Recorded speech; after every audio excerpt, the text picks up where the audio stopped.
नमो बुद्धाय दोस्तों। क्या आपने कभी गौर किया है कि भारत के राष्ट्रपति भवन का विशाल गुंबद सांची के बौद्ध स्तूप जैसा क्यों दिखता है? फिर क्यों देश के सबसे महत्वपूर्ण अशोक कक्ष में राष्ट्रपति के ठीक पीछे भगवान बुद्ध की प्रतिमा विराजमान है? आज के इस वीडियो में हम इतिहास के उस सच से पर्दा उठाएंगे जिसे सदियों से दबाया गया। हम जानेंगे कैसे बौद्ध धम्म, जो भारत की मूल और वैज्ञानिक संस्कृति थी, उसे सुनियोजित तरीके से एक अवतार बनाकर समाहित कर लिया। क्या गौतम बुद्ध से पहले भी 27 बुद्ध हुए थे? और अशोक का वो कौन सा शिलालेख है जो यह साबित करता है कि बौद्ध धर्म सनातन परंपराओं से कहीं अधिक प्राचीन और स्वतंत्र है? इतिहास के इस अपहरण की पूरी कहानी को समझने के लिए वीडियो के अंत तक जरूर बने रहिए। दोस्तों, आधुनिक काल में भारत की संपूर्ण जीवन शैली में अभूतपूर्व परिवर्तन की असंख्य तरंगें आईं। अंग्रेजों का शासन, विधि के विधान का लागू होना, वैश्व शिक्षा का समावेश, जनतांत्रिक मूल्य आधारित व्यवस्था के पक्ष में जन जागरण, व्यक्तिवाद का उदय, देशभक्ति की भावना, राष्ट्रीयकरण का अंकुरण, हिंदुत्व के लिए गर्व या आविर्भाव, हिंदुत्व का नया जन्म तथा हिंदू भारत की स्थापना हेतु संघर्ष आदि कुछ दशकों तक चालू रहे। संभ्रांत बंगाली नेताओं ने इस मिशन के अगुवाओं की भूमिका निभाई। कोलकाता ब्रिटिश कंपनी के तत्कालीन भारतीय साम्राज्य की राजधानी था।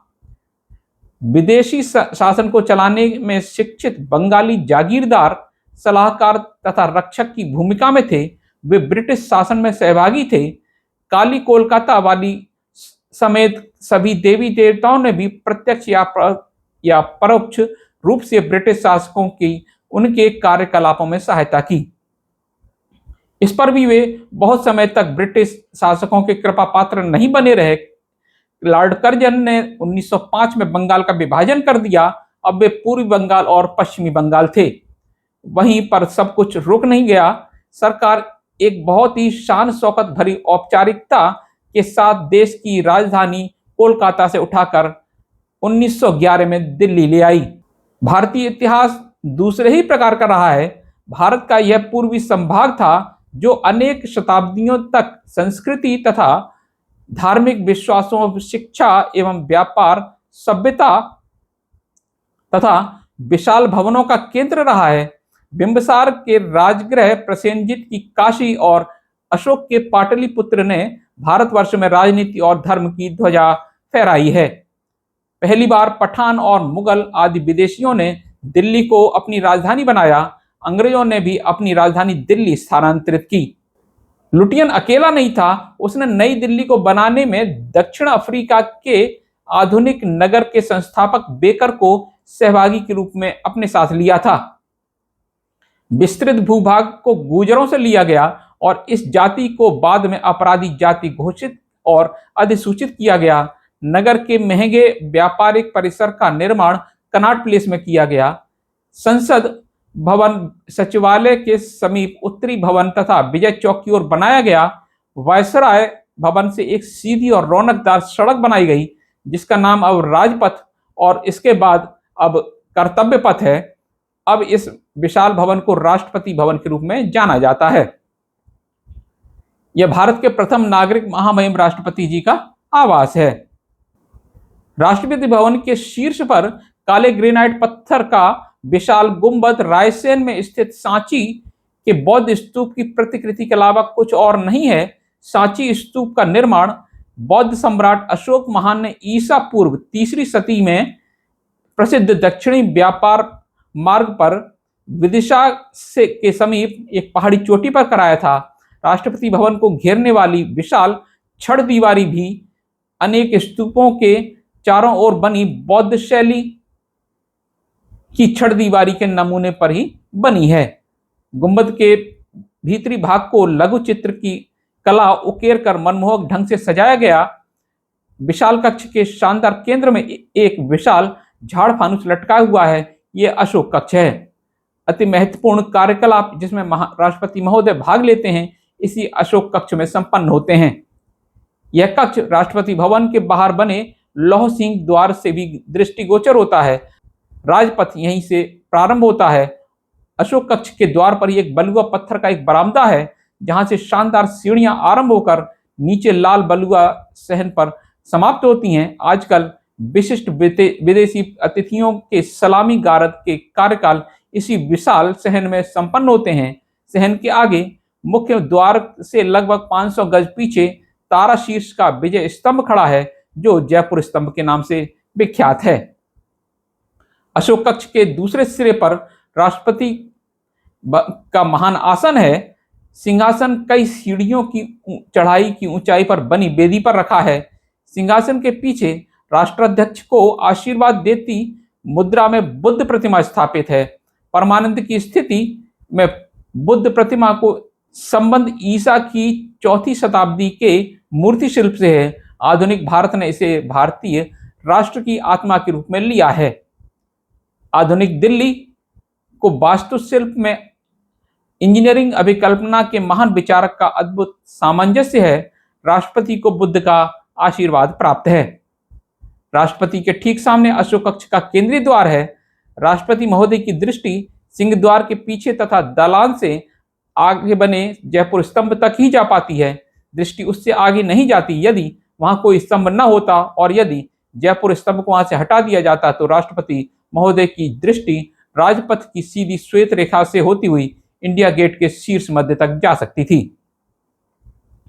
अशोक कक्ष में स्थापित बुद्ध प्रतिमा के चरणों से खींची सरल रेखा स्तंभ तथा 2 किलोमीटर लंबे राजपथ से के मध्य से होती हुई इंडिया गेट के शीर्ष मध्य तक जाती है। भारतवर्ष में बुद्ध को सर्वोपरि स्थान दिया गया है। यह आश्चर्य की बात है कि भारतवर्ष के लुटियन तथा उसके भागीदारों को यह कैसे अनुभव हुआ कि भारत माता की नाल का संबंध बुद्ध से कहां पर है। हाँ, युद्ध और शांति के समय दोनों का उत्थान पतन एक साथ होता है। भारत में लौकिक तथा अलौकिक विषयों में बुद्ध का नाम ही फलदायी है। संसार भारत को बुद्ध के नाम से जानता है, कृष्ण, शिव, विष्णु या ब्रह्मा के नाम से नहीं। और तो और परमाणु विस्फोट पर भी यह बुद्ध ही है जो मुस्कुराते हैं। सत्य शाश्वत है। इसी कारण सभी बुद्ध समस्त हत्याकांडों के उपरांत अमर है। भारत में जन्मे 28 बुद्धों के नाम हमें ज्ञात हैं। श्रीलंका के धर्म नियम ने पाली भाषा में उद्घाटित किया है। यह आप वीडियो स्क्रीन पर देख रहे हैं। मात्र 1 शताब्दी पूर्व हमें अपने देश के साहित्य में गौतम बुद्ध का नाम भी ज्ञात नहीं था, किंतु हमारे पड़ोसी देश श्रीलंका द्वारा सुरक्षित पाली बौद्ध साहित्य में हमें 28 बुद्धों के नाम उपलब्ध हैं। ये दी गई अट्टविस्तृ परित की 7 गाथाओं में अंतिम बुद्ध सिद्धार्थ गौतम समेत 28 बुद्धों के नाम उनके विशेष गुणों के वर्णन के आधार पर दिए गए हैं। वे हैं तनकर, मेधंकर, सरंकरो, दीपांकर, कंदानीय, मंगल, सुमन, रेवत, शोभित, अनुमादस्सी, पदम, नारद, पटुमुत्तर, सुमेध, सुजात, पियदस्सी, अट्टदस्सी, धम्मदस्सी, सिद्धार्थ, तिस, फुस, विपस्सी, सिखी, वेशंभु, काकुसंध, कनकमुनि, कश्यप और गौतम। कोई भी साहित्य दक्षिणी या उत्तरी संस्कृत, तमिल या पाली इस बात के समर्थन का विरोध में साक्ष्य प्रमाण के साथ आगे नहीं आया कि जैन धर्म और बौद्ध धर्म के समर्थक ही वह व्यक्ति थे जिन्होंने भारतवर्ष में आक्रमणकारियों के रूप में प्रवेश किया था। ब्राह्मणवाद के सिद्धांतों और आचरण की सशक्त प्रतिक्रिया स्वरूप ये मत अस्तित्व में आए। ये उन 2 विरोधी गिटों के अलावा कुछ भी नहीं थे जो समयावधि पाकर विभिन्न धार्मिक संप्रदायों के रूप में उत्पन्न हुए। ब्राह्मणों के वर्चस्व के विरुद्ध क्षत्रियों के विरोध की कहानी को सही ठहराने के पक्ष में कोई भी लिखित दस्तावेज उपलब्ध नहीं है। क्षत्रिय भला ऐसी दैविक जाति सत्ता, धर्म सत्ता के विरुद्ध विद्रोह क्यों करेंगे जिसने उन्हें निर्विवाद रूप से समाज की 90% जनता का शासक बना दिया हो। वे भला ब्राह्मणों के सर्वश्रेष्ठ होने के दावे के विरुद्ध कोई कदम क्यों उठाएंगे? ब्राह्मणों के देवत्व ने ही उन्हें शासन का दैवीय अधिकार दिया। संपूर्ण वर्ग भला क्यों आत्मघाती कदम उठाएगा? कोई भी वर्ग केवल प्रतिकूल अवस्था के विरुद्ध ही विद्रोह करता है। क्षत्रिय का कर्तव्य या हत्या करना था। उन्हें सैन्य कला का प्रशिक्षण दिया जाता था। उन्हें निर्दयता पूर्वक हत्या करने में विशेषज्ञ बनाया जाता था। उनके आमोद प्रमोद और शौक के साधन शिकार, हत्या और मौज मस्ती के अलावा कुछ और नहीं थे। बलि यज्ञों में पशुओं की धार्मिक हत्या के विरुद्ध विद्रोह भला उन्हें क्यों करना चाहिए? जैन तथा बौद्ध विचारधाराओं का प्रारंभ आर्यों के आगमन से पूर्व भारतवर्ष में पाया जाता है। जैन और बौद्ध निश्चित रूप से भारत के स्वदेशी धर्म हैं। आइए अब हम इस बात की पड़ताल करेंगे कि अति प्राचीन परंपरा वाले ये दोनों धर्म क्या वास्तव में भारतवर्ष के स्वदेशी धर्म हैं, अथवा ब्राह्मणवाद के स्वयं के आचरण और धार्मिक क्रियाकलापों के निष्पादन के विचार की प्रतिक्रिया स्वरूप या अंतरकलह के परिणाम स्वरूप उपजे हैं। प्राचीन भारतवर्ष के दो प्रमुख धर्मों में से एक जैन धर्म आज भी अनवरत रूप से विशेषतः पश्चिमी भारत में समृद्ध व्यापारी समुदाय के मध्य विद्यमान है। जैन धर्मानुयायियों ने अंततः दैवी दासता के ब्राह्मणवादी सिद्धांत अर्थात जाति व्यवस्था के सम्मुख आत्मसमर्पण कर दिया है। उन्होंने विश्व बंधुत्व की भावना तथा धर्मांतरण की प्रक्रिया का परित्याग कर दिया है। उन्होंने हिंदू धर्म की जाति व्यवस्था में किसी प्रकार का विघ्न नहीं डाला। आचार्य सूक्त के निरुक्ति में इस बात का संकेत है कि जैनों ने जाति प्रथा को स्वीकार करना प्रारंभ कर दिया। मनुस्मृति की भांति सूक्त में भी जातियों एवं मिश्र जातियों का उल्लेख है। चारों वर्णों के सम्मिश्रण से 16 वर्ण बने। अंतर्मुखी जैन मतानुयायी अपनी जाति में ही विवाह करते हैं। उन्होंने समाज के बाहर के व्यक्तियों में अपने मत को फैलाने के लिए कभी भी मिशनरी शक्ति के रूप में प्रयास नहीं किया। अंतर्राष्ट्रीयता के विषय में क्या कहा जाए? जैन धर्म राष्ट्रीय चरित्र को भी प्राप्त नहीं कर सका। अबाध रूप से इस धर्म के जीवित रहने का एक भी कारण हो सकता है। इसके विपरीत बौद्ध धर्म का इतिहास स्वयं को जीवित रखने के लिए सतत संघर्ष की कहानी है। जीवन मरण के इस संघर्ष में उसका सामना घृणा की फिलॉसफी तथा ब्राह्मणवाद की देवीदासता के सिद्धांत से था। दूसरी ओर बौद्ध धर्म सार्वभौमिक भ्रातृत्व का बहुत ही उदारचित धर्म है। ब्राह्मणवादी वर्ण व्यवस्था द्वारा जन्म के साथ थोपे गए विशेषाधिकारों तथा प्रतिकूल अवस्थाओं के विरुद्ध इसने सीधे युद्ध छेड़ा। यह विश्व भर में फैला और संकीर्ण संस्कृति और सजातीय विवाहों के पीछे परंपरावादी आदर्शों को नष्ट किया। जैन के पवित्र ग्रंथों या आगमों के 7 प्रभाग हैं। उनमें अंग सबसे प्राचीन, प्रथम और सर्वाधिक महत्वपूर्ण प्रभाग हैं। अंगों की संख्या 11 है। उनमें से आचार्य सूक्त का, जिसमें जैन मुनियों के कार्यकलापों के नियमों का उल्लेख है, अंग्रेजी के विद्वान डॉक्टर जैकोबी ने अनुवाद किया है, और उपासक दशा का, जिसमें जनसाधारण जैनों के कार्यकलापों का वर्णन है, अनुवाद डॉक्टर हॉर्नली बुक्स ने किया। वैदिक पूर्व काल के साहित्य और भाषा ही नहीं अपितु गौतम पूर्व काल के जैन तीर्थंकरों की ऐतिहासिकता भी विद्वानों द्वारा स्वीकार की जा चुकी है। वर्धमान महावीर की पुराण कथाएं गौतम बुद्ध की कथाओं से कुछ कम ही आकर्षक हैं, तो भी कुछ अधिक लोकाचारी और विश्वसनीय हैं, किंतु बौद्ध साहित्य में उन्हें बुद्ध का मुख्य प्रतिद्वंदी दर्शाया गया है। उनकी ऐतिहासिकता संशय से परे है। लगभग 540 वर्ष ईसा पूर्व उनका जन्म हुआ। वे लिच्छवी सरदार सेतक के सहयोगी जनांतरिक जाति के सरदार सिद्धार्थ के पुत्र थे। इस प्रकार वर्धमान महावीर भी गौतम बुद्ध के भांति पूर्ण रूप से एक जंगबाज सामंती जाति के उत्पाद थे, जो उस काल की प्रमुख शक्तियों में से एक थी। यद्यपि उनकी शिक्षा एक राजकुमार की भांति हुई, उनकी शादी हुई तथा उनकी कन्या की प्राप्ति हुई, किंतु उनकी रुचि मोक्ष प्राप्ति में थी। अपने माता पिता की मृत्यु के बाद 30 वर्ष की आयु में वे गृहस्थ त्याग सन्यासी हो गए। सर्वप्रथम उन्होंने निर्गंथी सन्यासी वर्ग की परिचर्या का पालन किया। इस परंपरा की नींव कोई 200 वर्ष पूर्व पारसनाथ द्वारा रखी गई थी।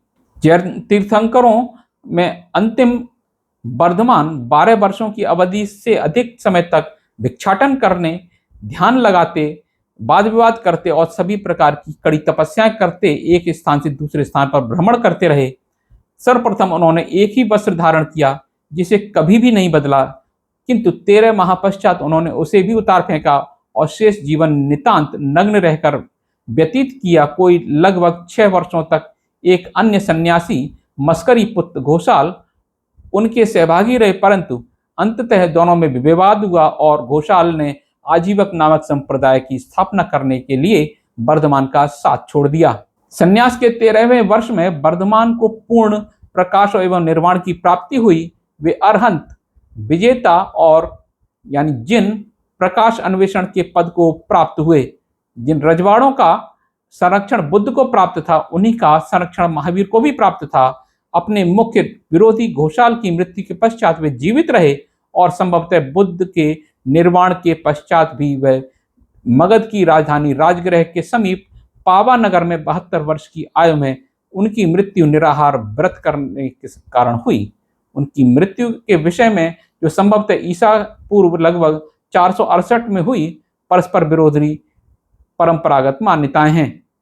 बुद्ध धर्म के पक्ष में जैसे साक्ष्य उपलब्ध हैं, वैसे प्रमाण यद्यपि पारसनाथ से पूर्व के 22 जैन तीर्थंकरों के ऐतिहासिक अस्तित्व के विषय में उपलब्ध नहीं हैं, तो भी विद्वानों ने आमतौर से उनकी ऐतिहासिकता को स्वीकारा तथा उनके द्वारा किए गए प्रयासों कार्यों को विश्वसनीय माना। जैन पाठों के अनुसार 23 तीर्थंकरों में ऋषभनाथ प्रथम और अजितनाथ दूसरे थे। ईसा की 17वीं और 18वीं शताब्दी में मुस्लिम काल के अंतिम दिनों में बुद्ध का नाम और बौद्ध धर्म दोनों ही विस्मृति के गर्भ में समा गए और एक अनजान विषय बनकर रह गए। यह संप्रदाय नगण्य आकार में ही रह गया तथा अवमानना की विचारधारा तक ही सीमित रह गया। बुद्ध के विषय में कोई नहीं जानता था। उन्होंने अपनी अलग और स्वतंत्र पहचान खो दी थी। उच्च वर्गीय समाज के बहुत कम लोग बुद्ध को विष्णु के अवतार के रूप में जानते थे। आर्य ब्राह्मणों ने बौद्ध धर्म की संस्कृति और साहित्य को नष्ट करने के साथ साथ बुद्ध के व्यक्तित्व का अपहरण कर उन्हें त्रिदेवों में से एक भगवान विष्णु का अवतार घोषित कर दिया। ब्राह्मणवाद के अनुसार उचित समय आने पर भगवान स्वयं साधारण मनुष्य के रूप में इस असार संसार में जन्म लेते हैं। आप श्लोक जो स्क्रीन पर देख रहे हैं उसका अर्थ मैं पढ़ देता हूं। अर्थात, हे भारत, जब जब धर्म की हानि और अधर्म की वृद्धि होती है, मैं स्वयं अवतरित होता हूं, क्योंकि साधु पुरुषों यानी ब्राह्मणों का उद्धार करने के लिए और दूषित कर्म करने वालों का नाश करने के लिए तथा धर्म स्थापना करने के लिए मैं युग युग में प्रकट होता हूं। अवतारों के कार्यकलापों के गंभीर विश्लेषण से यह बात एकदम स्पष्ट हो जाती है कि उनका जन्म ही ब्राह्मणों को निरंकुश श्रेष्ठता स्थापित करने हेतु असुरों अर्थात भारत के मूल शासकों का विनाश करने के लिए हुआ था। यद्यपि वे मानव रूप में होते हैं, किंतु ईश्वर के इन अवतारों में असाधारण सामर्थ्य होती है। उन्होंने अनेक मामलों में अतिमानव की भूमिका निभाई है। विशेष रूप से निर्ममता पूर्वक हत्याएं करने के क्षेत्र में मानवीकृत इन भूदेवों की, जो कि सामान्यतः किसी राजसी परिवार से संबंध रखते थे या स्वयं शासक थे, अवतारों के रूप में आराधना की गई। हिंदू शास्त्रों में दर्शाई गई अवतारों की सूची में एक रूपता नहीं पाई जाती। विभिन्न शास्त्रों में हमें कुल 30 अवतारों के नाम मिलते हैं। अधिकतम नामों का उल्लेख भागवत पुराणों में मिलता है। ये हैं सनत कुमार, बारह, नर नारायण, कपिला, दत्तात्रेय, यज्ञ, रासव, पृथ्वी, मत्स्य, कुर्म, धन्वंतरी, मोहिनी, नरसिंह, वामन, परशुराम, वेदव्यास, नरदेव, राम, कृष्ण, बुद्ध और कल्कि। वायक पुराण में अवतारों के भिन्न नामों का वर्णन है। यद्यपि उनमें से कुछ एक हैं नरसिंह, वामन, बारह, कुर्म, संग्राम, आदिवक, त्रिपुरारी, अंधकार, ध्वज, वृत्र, हलाहल और कोलाहल। बराह पुराण, जिसका कि स्वयं का नाम एक अवतार पर है, प्रसिद्ध 10 अवतारों के नाम उद्घाटित करती है। वे हैं मत्स्य, कुर्म, बारह, नरसिंह, वामन, परशुराम, राम, कृष्ण, बुद्ध और कल्कि। यह बात बड़ी आश्चर्यजनक है। गौतम बुद्ध को भी उन्होंने पापियों की हत्या करने हेतु ईश्वर के अवतार लेने के दर्शन के विरोध में प्रेम और संरक्षण के सिद्धांत का प्रतिपादन किया। विष्णु का 9वां अवतार घोषित कर दिया। वह एकमात्र अवतार हैं जो कि ऐतिहासिक व्यक्ति हैं। ईश्वर के विषय में ज्ञान रखने वाले अधिकतर व्यक्तियों के अनुसार दुष्ट व्यक्तियों को बहकावे, उन्हें वेदों को नकारने के लिए प्रेरित करने और इस प्रकार पाप के कारण उनकी निंदा निश्चित करने हेतु ईश्वर ने बुद्ध का अवतार लिया। विष्णु पुराण के तर्क को भागवत पुराण में भी दोहराया गया है। ये जो श्लोक है इसका अर्थ है अर्थात उसके पश्चात कलिकाल में किकांत प्रांत में छल से असुरों का विनाश करने के लिए अंजना के पुत्र के रूप में बुद्ध जन्म लेंगे। आध्यात्मिक नेताओं द्वारा मानव प्रतिभा के साथ साथ जनसाधारण को मूर्ख बनाने की छलपूर्ण योजना का दुष्टता पूर्वक कितना भद्दा प्रदर्शन है। ये बुद्ध का मात्र अपहरण ही नहीं किया, अपितु उन सभी विषयों और उद्देश्यों के जिनके प्रति वे प्रतिबद्ध रहे तथा मिशन के जिनका प्रतिपादन उन्होंने पूर्ण उत्साह के साथ किया, विध्वंस का एक साधन भी बना दिया। 14वीं सदी के प्रसिद्ध बंगाली लेखक ने गीत गोविंद में विचार व्यक्त किया कि बुद्ध ने पृथ्वी पर अवतार यज्ञों में पशुओं की बलि से उत्पन्न हुए करुणा के कारण तथा घिनौनी प्रथा को समाप्त करने हेतु लिया। इस श्लोक को देखें। इन परिस्थितियों में जब हम अपने देश के वैदिक पूर्व और मूल धर्म की खोज करते हैं तो आश्चर्यजनक तथ्य उभर कर सामने आते हैं। आर्य आक्रमणकारियों की दासता के जुए तले आने से पूर्व यहाँ बौद्ध या सत्य धर्म प्रचलित था। यद्यपि धारणा यह फैलाई गई कि सिद्धार्थ गौतम ने, जिसका जन्म 563 ईसा पूर्व नेपाल की तराई में शाक्य परिवार में हुआ, 39 वर्ष की आयु में बुद्धत्व को प्राप्त किया। आम धारणा है कि गौतम बुद्ध ही 6वीं से 5वीं शताब्दी ईसा पूर्व मगध देश में प्रथम बुद्ध और बौद्ध धर्म के प्रवर्तक हुए। यद्यपि इस धारणा में कोई तथ्य नहीं है। यह एक ऐतिहासिक तथ्य है कि गौतम के जन्म के पूर्व अनेक बुद्ध हुए। सिद्धार्थ गौतम ने बुद्ध धर्म ग्रहण किया। विभिन्न प्रकार के स्रोतों से यह बात उद्घाटित हो चुकी है कि मोहनजोदड़ो, हड़प्पा, लोथल, धौलावीरा, दीमाबाद और वैभवशाली नगरों में बौद्ध धर्म प्रचलित था। इस विषय में बहुत पहले शोध होनी चाहिए थी। हम चर्चा करेंगे गौतम बुद्ध से पूर्ववर्ती बुद्धों की। आज भारत संसार का सबसे अधिक अनपढ़ व्यक्तियों का भूभाग बनकर रह गया है, किंतु अतीत में ऐसा नहीं था। इसके विपरीत इस बात के पर्याप्त प्रमाण हैं कि सभी कालों में भारत के विश्वविद्यालयों में प्रवेश पाने के लिए संसार भर के छात्रों में कड़ी प्रतिस्पर्धा होती थी। भारत संसार भर के सर्वाधिक शिक्षित निवासियों का उन्नत देश था। असुर जाति तथा सम्राटों की सर्वाधिक प्राचीन सभ्यता सांस्कृतिक विरासत के देश भारत ने पूर्व और पश्चिम दोनों दिशाओं में अंतरराष्ट्रीय स्तर पर वाणिज्य और संस्कृति के क्षेत्र में आदान प्रदान की व्यवस्था कायम की हुई थी। भारत के पणी कहे जाने वाले व्यापारियों ने 3000 से 2000 ईसा पूर्व बेबीलोन, सुमेर, बिबोल, सिडोन आदि देशों में यात्रा की, किंतु बौद्ध धर्म की प्रकाशमान संस्कृति के तेजस्वी इतिहास का यह पथ वैदिक काल की अशिक्षा की संस्कृति के अंधकार में लुप्त हो गया। किंतु इसमें नया कुछ नहीं है।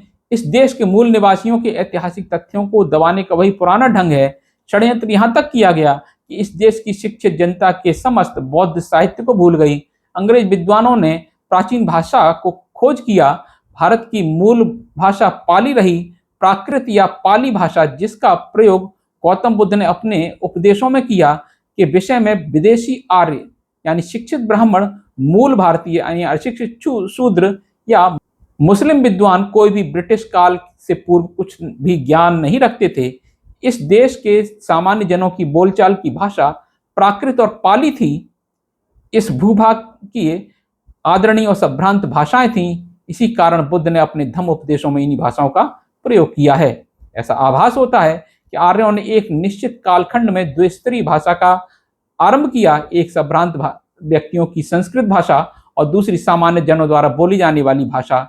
संस्कृत नाटकों और कहानियों में यह देखा गया कि विशिष्ट सामाजिक स्तरों का प्रतिनिधित्व करने वाली पात्र विभिन्न भाषाओं का प्रयोग करते हैं।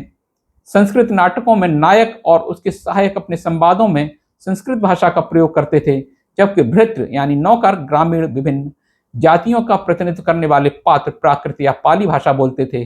पाली और प्राकृत हमारी मातृभूमि की आपसी वार्तालाप की मिलीजुली भाषाएं थीं। ईसा पूर्व 3वीं शताब्दी में गौतम बुद्ध के कोई 250 वर्ष पश्चात महान सम्राट अशोक ने पाली और प्राकृत के अतिरिक्त किसी अन्य भाषा का प्रयोग नहीं किया। अशोक के शिलालेख ब्राह्मी और खरोष्टी लिपि में इन्हीं भाषाओं में उकेरे गए थे। इस स्थिति से इस धारणा को बल मिलता है कि प्राकृत और पाली शासक वर्ग तथा जनसाधारण की शासकीय एवं संभ्रांत भाषाएं थीं। बौद्ध विचार धारा ज्ञान के सिद्धांत के माध्यम से समग्र शिक्षा की संस्कृति के निर्माण और विकास में सहायक हुई। साहित्य ही किसी राष्ट्र और उसकी संस्कृति के लेखा जोखाओं के भंडार घर होते हैं। ब्राह्मणवाद असाधारण उत्साह के साथ बौद्ध धर्म के उन्मूलन के लिए उठ खड़ा हुआ। इसी कारण इसकी भाषा और साहित्य का विध्वंस अपरिहार्य था। त्रिपिटक में एक कथा आती है कि जिसके अनुसार बुद्ध के एक शिष्य ने बौद्ध धर्म में धर्मांतरित होने से पूर्व ब्राह्मण था आग्रह किया कि उसे शिक्षा संस्कृत पद्य में दी जाए। बुद्ध का उत्तर निश्चित और स्पष्ट था। उन्होंने घोषणा की कि मैं आज्ञा देता हूं कि हे भिक्षुओं, प्रत्येक व्यक्ति धर्म की शिक्षा अपनी स्वयं की भाषा में ही ले। इस बात के प्रमाण है कि ब्राह्मणों ने प्रारंभ से ही धम्मोपदेश विदेशी भाषा में देने की चेष्टा की। बुद्ध ने इसकी स्वीकृति नहीं दी, किंतु समयांतराल में ब्राह्मणों ने वही किया जिसका गौतम ने विरोध किया। उन्होंने बुद्ध और भारत के मूल निवासियों की भाषा को ही मिटा दिया। यद्यपि सत्य अमर है, तमाम हत्याकांडों के उपरांत जीवित रहने की शक्ति इसमें होती है। बौद्ध विचारधारा एवं इसकी पाली भाषा और साहित्य को यद्यपि भारतीय जीवन के धरातल से मिटा दिया गया था, इसके सिद्धांत और लिखित इतिहास विदेशी भूमि पर जीवित रहे। वैभवशाली है सम्राट अशोक के कार्य कि उसने भारतीय धर्म बौद्ध धर्म को अंतर्राष्ट्रीय धर्म में परिवर्तित किया। ये एक सच्चाई है। ऐसा षड्यंत्र किया गया कि शिक्षित भारतीय भी पाली भाषा और उसकी लिपि को भूल गए, किंतु पाली साहित्य के समझदार विद्वानों के अधिकतर बुद्धिवादी साहित्य को ब्राह्मणों द्वारा कृत्रिम रूप से बनाई गई नई भाषा को संस्कृत के साहित्य में चोरी से समाविष्ट कर लिया। संस्कृत साहित्य की लगभग संपूर्ण शब्दावली पाली भाषा में उपलब्ध है। उदाहरण के लिए असंख्यों में से एक संस्कृत श्लोक पर हम विचार करते हैं और देखते हैं कि किस प्रकार पाली साहित्य से उठाकर संस्कृत के फर्मे में फिट किया गया। महाभारत में लिखा है, जो आप श्लोक देख रहे हैं, और ये दोनों श्लोक इन दोनों दोहों में महाभारत में लिखा है। ये जो आप दोहा देख रहे हैं, और बिल्कुल यही कहावत हमें प्राचीन पाली बौद्ध धर्म धम्मपद में मिलता है। जो आप ये देख रहे हैं, इन दोनों दोहों के तुलनात्मक विश्लेषण से, जो कि विभिन्न बल्कि आक्रामक रूप से विरोधी आस्थाओं तथा दर्शन से लिए गए हैं, यह स्पष्ट रूप से उद्घाटित होता है कि दोनों में उपेक्षणीय अर्थात बहुत कम अंतर है, जो कि पूर्व काल की पाली भाषा ज्ञात साहित्यिक स्थानों के धरातल से लुप्त हो चुकी थी। 19वीं सदी के भारत की महान भाषा संस्कृत के विद्वान पाली भाषा को पहचानने या पढ़ सकने में सर्वथा असमर्थ थे। यह जानना भी रुचिकर होगा कि उक्त दोहे को उठा लेने से पूर्व इसका औचित्य जांचने के लिए कोई पर्याप्त या गंभीर विचार नहीं किया गया। पाली भाषा के बौद्ध पाठों के गाथाओं को उठाते समय संस्कृत के विद्वान यह भूल गए कि बहुत सारे श्लोक ब्राह्मणवाद के मौलिक दर्शन के विरोधाभासी थे। हद दर्जे का भ्रष्टाचार, भय और अंधविश्वास ब्राह्मणवादी दर्शन की मुख्य उपज थे। कुरुक्षेत्र में युद्ध में कौरवों के प्रधान सेनापति गुरु द्रोण अजेय ही रहे जब तक कि वे युद्ध से विरत नहीं हो गए। महाभारत में भगवान कृष्ण ने युधिष्ठिर को सलाह दी कि वह झूठ बोले और गुरु द्रोण से कहे कि अश्वत्थामा मारा गया। अश्वत्थामा द्रोणाचार्य का एकमात्र पुत्र था। द्रोणाचार्य को युद्ध भूमि से हटाने का एक यही मात्र उपाय था, किंतु सत्यवादी युधिष्ठिर ने झूठ बोलने से मना कर दिया। इस तथ्य के उपरांत भी अश्वत्थामा नाम के हाथी को वास्तव में मार दिया गया था। जब युधिष्ठिर ने झूठ बोलने से मना किया, तब भगवान कृष्ण ने स्पष्टीकरण दिया। ये आप देख रहे हैं आप स्क्रीन पर, भगवान कृष्ण ने जो तर्क दिए वे ब्राह्मणवाद के मौलिक सिद्धांत ही हैं, जिनके अनुसार 5 अवसरों या खेल के समय स्त्री से विवाह के लिए, स्वयं के जीवन की रक्षा के लिए, संपत्ति की रक्षा के लिए असत्यवादन पाप नहीं है। इन 5 अवस्थाओं के अतिरिक्त मानव जीवन में संभवतः कुछ भी महत्वपूर्ण नहीं रह जाता, और जब असत्यवादन करना पड़े, इन अवस्थाओं में पूर्व का संस्कृत श्लोक जो बुद्ध द्वारा उपदेशित सदाचार के सिद्धांत से मेल खाता है, महाभारत में उसकी उपस्थिति उचित प्रतीत नहीं होती। हिंसा को अहिंसा से जीतो, असत्य को सत्य से, निश्चय ही युद्ध के सिद्धांत से मेल नहीं खाता। भारत के असुर शासकों को हराकर अपने अधीन करने वाला इंद्र या कुरुक्षेत्र के विजेता युद्ध नायक भगवान कृष्ण गौतम बुद्ध के एकदम विरोध में खड़े हुए प्रतीत होते हैं। संभवतः मांगने वाले को चुनने का अधिकार नहीं होता। इस सूत्र को आदर देते हुए उन्होंने सहन कर लिया। यद्यपि अंततः सहमत होने से पूर्व युधिष्ठिर ने बौद्ध विचारधारा के अनुरूप तर्क दिया। प्रथमतः जब बौद्ध धर्म के के विकास एवं प्रसार हेतु गौतम बुद्ध तथा सम्राट अशोक के योगदान के चिन्हों के छोटे छोटे टुकड़े का उन्मूलन करने की ब्राह्मण विद्वानों की चेष्टा को यूरोपियनों की सतत खोज के कार्यों ने नाकाम कर दिया, तो ब्राह्मणवादी विचारधारा ने बड़ी शीघ्रता से गौतम बुद्ध को प्रथम बुद्ध घोषित कर गौतम को आत्मसात करने और पूर्व बुद्धों के इतिहास को दबाने का प्रबंध कर दिया। दूसरे, उन्होंने गौतम को हिंदुओं के प्रमुख पौराणिक देव विष्णु का एक अवतार बना दिया। यद्यपि अनेक स्थानों पर उन बुद्धों के संदर्भ आए हैं जो गौतम से पहले हुए, किंतु गौतम बुद्ध को हिंदू धर्म की एक शाखा बनाने की दृष्टि से पाली एवं संस्कृत साहित्य में आए पूर्व बुद्धों के संदर्भों को जानबूझकर अनदेखा कर दिया। पूर्व बुद्धों या उन पहले के बुद्धों की ऐतिहासिकता को लिखित दस्तावेजों के साथ साथ पुरातत्व विज्ञान संबंधी घटनात्मक तथा तर्क संबंधी साक्ष्यों में खोजा जा सकता है। इस संबंध में लेख धुर्वैदिक साहित्य से लेकर तथा संस्कृत साहित्य तथा पुरातन पाली, संस्कृत तथा अन्य भाषाओं में उपलब्ध हैं। पुरातत्व साक्ष्यों में सम्मिलित हैं भवनों के नमूने, बौद्ध स्तूप, कब्रिस्तान, चीनी मिट्टी के बर्तन, चित्रकलाएं तथा शिलालेख। एक शिलालेख नेपाल की निगलीवा में मिला था। सम्राट अशोक ने यह शिलालेख 249 ईसा पूर्व पवित्र बौद्ध स्थान की अपनी तीर्थ यात्रा की स्मृति में उकेरवाया था। घोषणा में कहा था, पवित्र, दयालु और महान सम्राट ने अपने सिंहासनारूढ़ होने के 14वें वर्ष में दूसरी बार कनक मुनि बुद्ध के स्तूप का विस्तार किया और सिंहासनारोहण में उन्होंने स्वयं आकर इस स्थान का सम्मान किया और एक प्रस्तर स्तंभ का निर्माण कराया, जो आप स्क्रीन पर देख रहे हैं। यह घोषणा गौतम बुद्ध के जन्म स्थान लुम्बिनी से कुछ मीलों की दूरी पर अवस्थित है। डॉक्टर विंसेंट ए स्मिथ ने निगलीवा के स्तंभ लेख पर व्याख्या करते हुए स्पष्ट शब्दों में कहा है, यद्यपि लेख संक्षिप्त है, विकृत अवस्था में है, तथापि बौद्ध धर्म के इतिहास के लिए अति महत्व का है।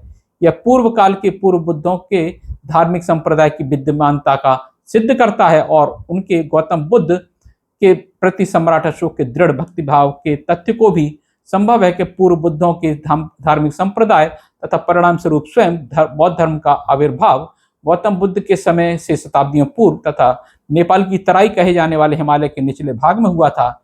इस विषय पर आगे अनुसंधान की आवश्यकता है।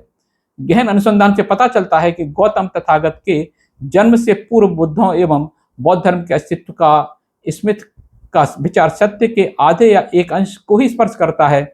उनका विचार सही है कि लुम्बिनी वन में गौतम के जन्म से शताब्दियों वर्ष पूर्व बुद्धों और बौद्ध धर्म के धार्मिक संप्रदाय का प्रादुर्भाव हो चुका था। यद्यपि बौद्ध धर्म का प्रारंभ नेपाल की तराई में नहीं हुआ, असभ्य और विध्वंसक आर्यों के इस देश पर आक्रमण करने से बहुत पहले भारत की भूमि पर बौद्ध धर्म का उदय हो चुका था। अशोक अपने एक शिलालेख में उल्लेख करता है कि कनक मुनि के स्तूप का दूसरी बार विस्तार कराया। यह स्तूप का अर्थ है स्मारक भवन जो सामान्यतः अवशेषों के परीक्षण का स्थान बन जाता है। उसका व्यक्तित्व कनक मुनि को पूर्व बुद्ध के रूप में देखा जाता है, जिसका आविर्भाव गौतम बुद्ध के 2 पीढ़ी पूर्व हुआ था। यह एक अनैतिहासिक कट्टर विश्वास है, किंतु अशोक के शिलालेख के इस अंश के 2 तथ्यों का प्रदर्शन स्पष्ट रूप से स्पष्ट किया गया है। प्रथम है कि उसके जीवन काल में जनता स्तूप बनवाने का कार्य करती थी और निस्संदेह उनके साथ जुड़े सभी प्रकार के पवित्र धार्मिक पूजा के उत्सव, तीर्थयात्राएं, भेंटें और साथ में इन सब चीजों के प्रभाव और गुणों की आस्था। दूसरे, उस युग की बौद्ध विचारधारा के विषय में पौराणिक अनुमान बुद्धों की निरंतर श्रृंखला के विश्वास में विकसित हो चुके थे, जिसमें प्रत्येक का एक निश्चित अंतराल पर एक के बाद एक का आविर्भाव तब तक होता रहा जब तक कि यह क्रम पृथ्वी पर गौतम बुद्ध के आविर्भाव के रूप में पूर्ण नहीं हो गया। गतकाल के बुद्धों का विचार, जिसकी ओर कनक मुनि के संकेत है, इस धर्म के मूल विचार के तरीके के समान से अलगाव दर्शाता है। साथ ही निगलीवा का शिलालेख और राष्ट्रपति भवन की वास्तुकला चीख चीख कर गवाही देती है कि भारतीय राष्ट्र की असली आत्मा बौद्ध धर्म के वैज्ञानिक और मानवीय मूल्यों में बसी है।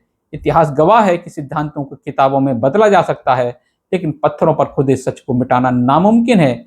इस वीडियो किसी धर्म के विरोध में नहीं, बल्कि हमारी उस मूल विरासत की खोज है जिसे भुला दिया गया। अगर हमें अपने भविष्य को उज्जवल बनाना है तो हमें अपने वास्तविक इतिहास के गौरव को पहचानना होगा। क्या आपको लगता है कि अब वाकई इतिहास के साथ न्याय हुआ? अपनी राय हमें कमेंट बॉक्स में जरूर दें। अगर यह जानकारी आपको महत्वपूर्ण लगी हो तो इसे शेयर करते हुए सोए समाज को जगाने में हमारी मदद करें।